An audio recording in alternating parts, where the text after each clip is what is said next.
Welcome back, everybody. This is Dr. Brady, and I'm here with Bella, and today we're going over adductor strains. So go ahead and go into your back here for me, Bella, while we talk about it. So Bella, any guesses on the most common sports with this condition? Soccer. Soccer's one of them, for sure. Football. That's one, yeah. What's another? MMA is a big one. Any jumping, kicking, planting, and twisting, those where we see it the most here. With you said your left side has been bothering you here lately. Okay. Is that a chronic condition for you, or is it something that just came up? Comes and goes. Comes and goes. Comes and Okay. goes. Is it coming or is it going right now? Coming. It's coming. Okay. Coming. Gotcha. All right. So the way we treat this condition here in the office. One, it's a soft tissue injury, so I want to feel the soft tissues, what is irritated, if it's more of an adductor strain, if it's a vastus medialis, or into the quad group, and then also if it's focal to that area, or if we have some hip involvement here. So with you, is it more that adductor groin strain, or is it lateral towards that hip? A little lateral. Little lateral, okay. Lateral. I'm just going to roll this up here, okay? Go for it. So go ahead and place your hand right here for me, Bella. Perfect. And then what I'm going to be doing is working this area out here. Alright, so this is a pin and stretch technique. So I'm going to have her bend and flex that knee. And then from this position, what I want you to do is drop your leg. And as that's going, I'm stretching that muscle there. So you can do that yourself here as I get traction. Work out that muscle. Now let me know if it's ever too intense here though, okay?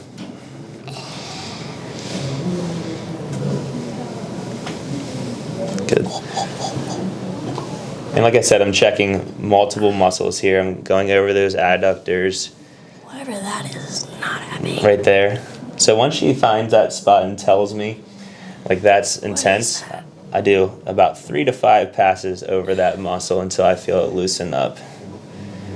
And as you can see, I'm using my knee here to really lengthen that muscle, and I'll have her drop it. Good. Just one more for me. Good. Okay. All right. Y'all good? What was that? So that was your adductor there. Take it out. Adductor magnus. Take it out. And then you're saying you also have some lateral pain as well here. Okay, so go into your right side for me, facing that wall over there.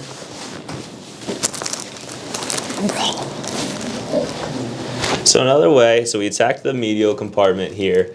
I did a little bit in the anterior, and now I'm going to work into that posterior or lateral compartment here. So you're going to start in that neutral position, and then you're going to go here and drop your leg down like that. Okay.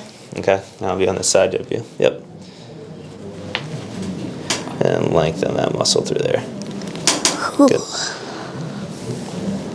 So again, I'm pinning that muscle down, hooking onto that muscle, and then as she goes down, it lengthens that muscle and right through there, all the way to the hip.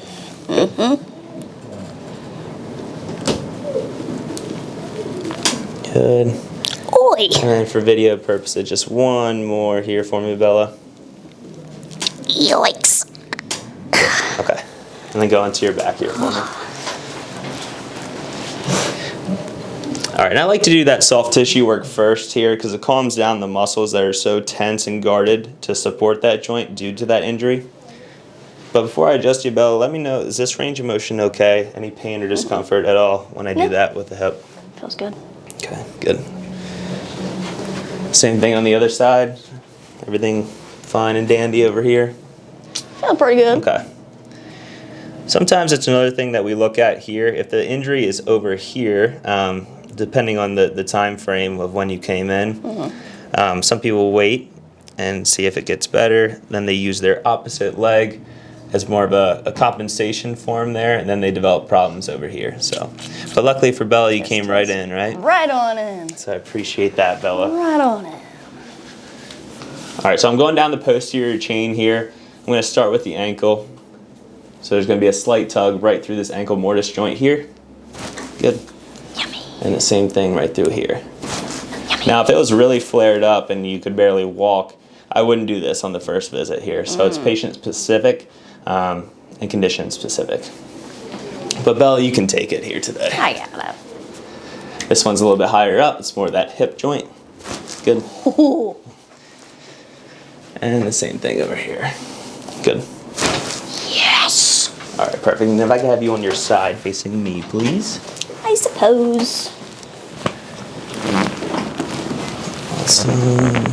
Bella's a good patient. You already know exactly what's going on here. It dropped right through here. Yep. Good.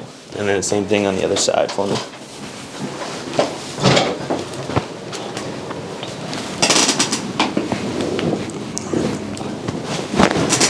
Yes. All right, and then what I would do in this case here, so you saw the ART to the medial, anterior, and lateral compartment here. I would also want to sink some dry needling in those areas here. I'd find those trigger points, and that's where I would insert the needle. That will allow us to go a little bit deeper into the tissue, because no matter how much pressure I use with my thumbs, I'll never be able to achieve that as much as the dry needling there. And then after that, what are we going to do? Shockwave. Shockwave therapy, and we'll show you that in the video. Could get. Oh, Are you filming? Okay. Hello, everybody. Dr. Alec here with Dr. Brady. I'm pretty deconditioned. I have a 6-7 week old at home. Not sleeping great, not lifting a ton, getting back in the groove, and I'm hurting. I squatted today, put that bar on my straps, feeling it. T-spine's compressed. I might have played around a little in the hole. My low back's talking to me. I know my form ain't perfect on the overhead press, so my neck's talking a little. I just need to move. I need it moved, and there's literally one man in this office I trust with that task. oh my gosh, here we go. I'm so honored. Let's do it. It's Dr. Golden Boy, Yeah. so here we are. All right. Anything in particular? I know you said So, yeah, in particular, all the stuff I just listed, all Dr. the Brady. stuff. Okay, I gotcha. One more than the other, or are they all about the same level of intensity So there? on the real, my upper T-spine is probably the loudest. Heaven help me. Wow. Give me some freebies here. Freebies, maybe. Doctor giveaway. All right, so nice deep breath in here for me. All the way out. Good. Yeah. There it is. Oh. Savage, Dr. Brady. Not even letting the T-spine No. piece breathe. Why would we? Good question. One more in there. Drop that shoulder for me. There it is. Yeah. Wow. Sounds pretty perceptive of you. Impressed. Hey, let's go onto your back here then. So how many hours are you averaging on a given night here? You know what? I'm probably getting 5 or 6 cumulative, but they're broken up. Okay. And it's not that I'm the one in the room every time, but you know, when my wife goes downstairs, I feel that I wake up. I gotcha. You're not in that deep sleep then. No. No REM is being had. My recovery is hindered, I'd say. Oh, heaven help. Oh, wow. I tell you what, I haven't felt the joints in my neck move like that in a minute, man. Wow. That's good. What are you up to nowadays? 315 for the squat? I thought you were asking about my weight. I was like, all right, buddy. You gonna expose me like that? I got you. Oh, come on now. I didn't know this was a hard 75 check-in, man. Damn. Nice video. I know you didn't ask for this, but Listen. When I voyeuristically gaze into your treatment rooms, this is what I see happening. This is it. I'd be lying if I said I wasn't jealous. Oh shit. Let's go a little bit deeper here. Might see a pants rip here. I mean, on the we're YouTube channel. bargaining Yeah. actually for a pants rip. So let me hike them so that seam doesn't completely split on cam. There we go. Oh I'm wow. just gonna lay on top of this here. Yep. That's pretty crazy. Yeah. And that left anterior hip. Yeah, I knew. I was pinching my hip flexor when I was squatting. I'm comfy in a narrow squat, and I know that pinches my hip flexor. Yeah. You always squat narrow then? Dude, when I was in college, yeah, it's wider now, but when I was in college, I was squatting like that close. Wow. And I was in I was like 450 pounds, and I was like that close. Wow. Yeah. You deadlifted all today too? No, Is I that did part of your not. workout? I- No. If I deadlifted today, this would be being shot from a hospital room. I'd still be there with you, man. Just wanna let you know that. brother. Oh, Right there, yep. man. I tell you what, you got the juices flowing this afternoon, That's Dr. great. Yeah, you're keeping my hands warm. I appreciate it, man. Yeah, that's what we do around here. Oh, wow. Oh, man. Right through there, yep. Man. I'll tell you what, Yes, sir. that low back needed action more than Smooth I, it. more Yeah, than I know. anticipated. I'd say it needed more action in the T-spine. Woo! And that's saying something. That's really saying something. Wow. Was there anything else I can do for you, Dr. Alec? I don't think you left anything, if I'm being frank. I gotcha. So there you have it, folks. Dr. Brady has done what he does. If you feel like you need that in your life, he's the only one that can get it to you. So you stop on and see him. That is not true, Dr. Alex. Slots are filling quick on his schedule, so you should come see this guy. Guys, thanks for watching. We'll catch you again soon. Appreciate you watching. Hey everybody, this is Dr. Brady. I'm here with Mike here at Kalkstein Chiropractic in Towson, Maryland. And today we have an interesting video here for you. We're going to be talking about rotator cuff injury. And Mike here has previous symptoms, right? A previous condition with the shoulder. Yeah, Why don't you go ahead and explain about that? 4 years ago, I tore the labral head of my left shoulder. Was a biking accident. Had to put my bike down, stuck my hand out. Ended up with a dislocated shoulder. It was out for about 6 hours. So it was a pretty solid injury for sure. Yeah. Didn't have to do surgery. Wasn't a serious enough tear, but definitely took several months of kind of rehab, PT work to kind of get it back to being able to really even use it. Okay, gotcha. And does it still give you fits here and there then? Definitely in overhead pressing motions. You know, if I go a little too heavy in my workouts with not enough of like a warm-up kind of cycle, I'll definitely have like a press where I can kind of feel it like, oh, that kind of rolled a little bit. Okay. Haven't like dislocated or anything. Gotcha. since. But you do every once in a while get some of the feeling that it's unstable. Yeah, Okay, exactly. okay. That's a good word to put it for sure. Well, today I'm going to show you the range of motion exam and orthopedic exam that we do with a labrum injury, rotator cuff injury, sprain, strain, really any shoulder injury. This is kind of the exam that we do here in the office to know exactly what's going on with your condition. So, Mike, go ahead and face me here, please. So I'm going through all the ranges of the motion with Mike here today. So with your right hand, go all the way up as high as you can go. Any pain or discomfort with that right through there? No, good. None at all. And then all the way back for me. Any Little pain? pop there, but not painful. Just Not kinda cracking out the joint. Okay, gotcha. And then if you could face the table over here, and what I want you to do. That's it. No, you're good right there. And you go all the way up. Right hand? As far, yep. Any pain, discomfort with that movement right through there then? Nope. No? Good. All right, Carly, where do you want us? You want us here or over there? For Just some more like exam. this side. Let's decide. Put the table down here. All right, so face me here. Sure.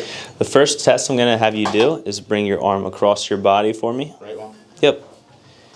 Thumb pointed down, and then you're going to go ahead and press into my arm right through here.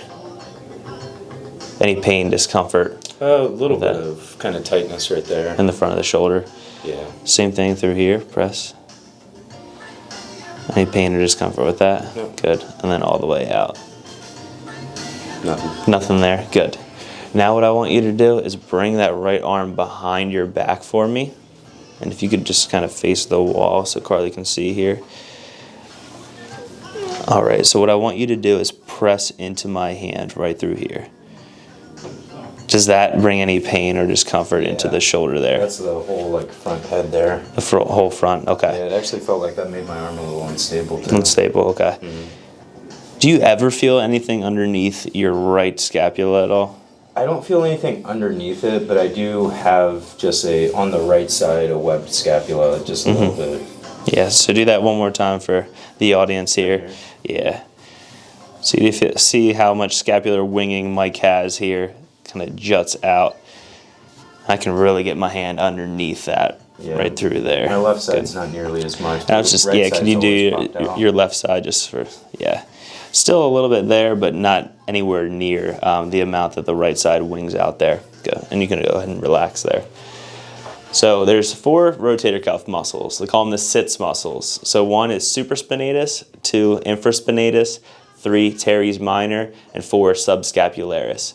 So depending on those tests that we just did there and your range of motion, where you get stuck, will tell me like what muscle is involved there. Gotcha. And sometimes it doesn't even have to be a muscle. It can be those last like 5 to 10 degrees, and it's more your AC joint related. So that's why we're trying to do all these tests to see exactly what's going on with you. But for video purposes, I'm going to act like Mike here has a right subscapularis strain there, and I'll show you how we treat that here in the office. So Mike, if you can go ahead and have a seat facing that blue wall for me. All right, so what I want you to do, Mike, is bring your arm out by your side with your palm up, and what you're going to do is bring that arm behind your back, just like that. Yep. And what that's doing is it's lengthening that supraspinatus muscle and the tendon as I pin down and stretch that muscle. So I'm just working the top of his scapula right through here. So keep repeating that same motion there for me, Mike.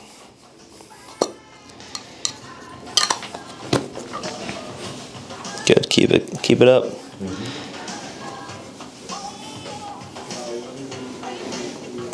Good, and then all the way back. Good.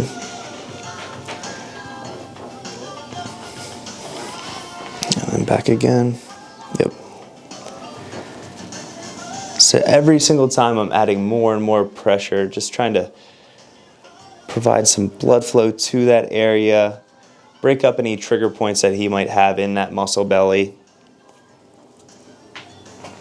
and overall just restore his normal range of motion there. Good. Feel that right through there. Yeah. Is that too much pressure there, Mike? No. Good. It actually kind of feels good. Good. Good. Just give me 2 more here. All right. He's tough. Yep. Last one. Good.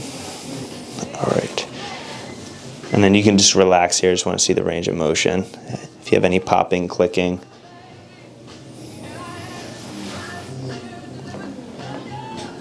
Any pain or discomfort when I do that in the front there? No. Good. No pain or discomfort. Had a little bit of a pop in that like transition, but Yeah. So with this one, go ahead and bring your arm up like this with your hand there. Yep. What I'm going to do is I'm going to reach around here. Drop your arm into my hands here. So I'm going to block my scapula. And it's just going to be a nice little pop. Just like that, a little click there. Good. And then go ahead and move that arm around there for me, Mike. Let me know if you feel any of that popping, clicking, any pain with that. I had a little bit coming up here. Okay. Didn't repeat the second time. Good. Yeah. No pain or discomfort with that movement there? Yeah, no. No. Good. And just that one pop at the back there, but nothing else. Let's go into your back here then for me, please.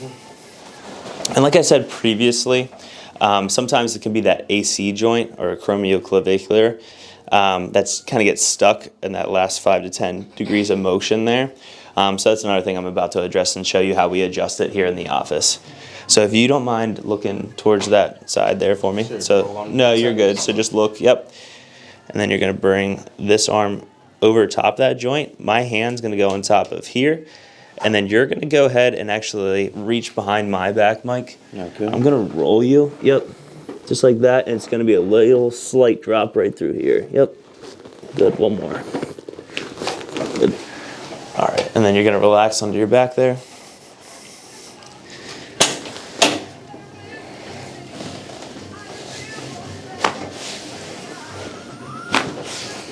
Good.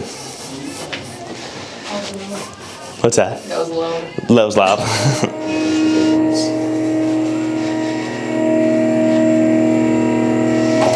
All right, then go ahead and step on off here. So what we would do with Mike here, if it was a supraspinatus sprain strain, I would want to get a little bit deeper into that tissue, because no matter how much pressure I use there, I'm not going to fully get into all the muscle fibers there. So what I would like to do with you would be dry needling and then shockwave therapy to pump out that inflammation and accelerate that healing process. Gotcha. And then after that phase 1 of care with the modalities, adjustments, soft tissue work, I would put you on an exercise program, not only to strengthen it for this condition now, but prevention in the future since you had the shoulder injury. Okay? So thanks a lot, guys, for watching. If you have any questions, let me know in the comment section. Anything from you, Mike? No. No? All good? All good. Awesome, guys. Thanks. Let's get to treatment. Hey, everybody. This is Dr. Brady, and I'm here with Mike at Kalkstein Chiropractic. Hey, everybody. Your Towson area chiropractor. And today we're going to be talking about cervical radiculopathy. So the most common type of cervical radiculopathy that we see here in the office is cervical disc herniation or a disc bulge. So depending on the severity of your case there, what that is the annulus fibrosus here is the outer layer of the disc material. Then in the inside you have what's called the nucleus pulposus. That's that jelly-like fluid that is a shock absorber in your spine. So whether it be an acute injury like car accidents, trauma, or just degeneration, wear and tear, aging, when this annulus fibrosis gets weak, that nucleus pulposus or that jelly-like material will leak out and actually could cause cord compression on these spinal roots here. So what we do in the office after we get a history there, we do a range of motion test, and then we also do muscle strength to see the severity and the presentation of that cervical radiculopathy. So Mike, go ahead and face me here. All right. And then what I'm going to have you do is rotate your head over that right shoulder. Good. Any pain, discomfort with that? Nope. No? And then we would have him rotate to the left. So we're doing multiple planes of motion. So rotation, do extension for me. And then flexion. Good. Eating the mic there. Good. And then ear to shoulder on both sides. Yep. Good. And that Mike doesn't have a cervical radiculopathy right now, but we check all the planes of motion to see not only the severity, if there is a herniation, or what side. So depending on where the restriction is it a lateral disc herniation? Is it a central disc herniation? That will all be key factors in knowing what kind of treatment plan Mike's going to go through here. So Mike, go ahead and look at me here. All right. What happens with cervical radiculopathies, that numbness, that tingling, kind of feels like your arm is going to sleep. Sometimes it's hard to grip things, you're losing muscle strength, and that's kind of what I want to see here. So you're going to bring your arms up like this. I'm going to apply pressure here. Don't let me win, Mike. Sure. Good. All the way out like this. You're going to push into my hand here, just with your arm, not really leaning your body too much. Good. And then go ahead and push into my hand here. And then in that same position, this time I'm going to pull. So if somebody had a cervical radiculopathy, a disc protrusion, this would be weak here, Mike, so let it go ahead. And then collapse. Yeah. So it could either be a muscular endurance thing where it's weak and just collapse, or just not as strong as the other side. And then here, good. And the last two tests I'll have with you is riding a Harley. Yep. And now I'm just pushing, good, and good. So I'm checking multiple levels to see which nerve root is affected. So you have C5, C6, and based on where that weakness is, I can kind of pinpoint where you're having problems there. But obviously MRI, things like that nature will confirm those testings. So Mike, go ahead and go face down here for me. All right.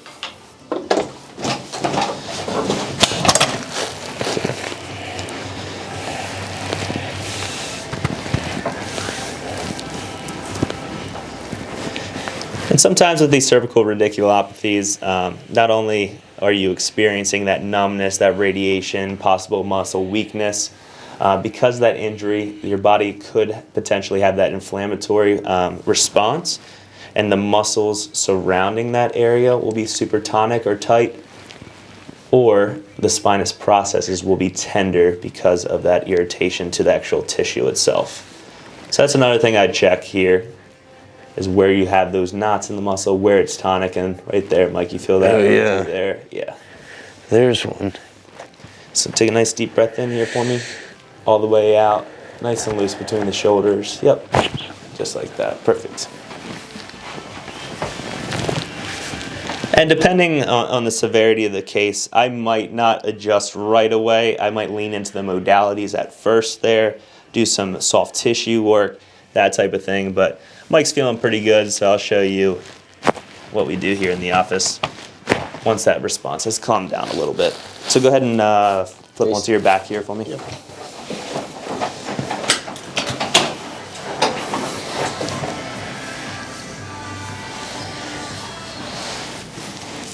So right through there. Good. All right, then I'll bring you on up here, Mike.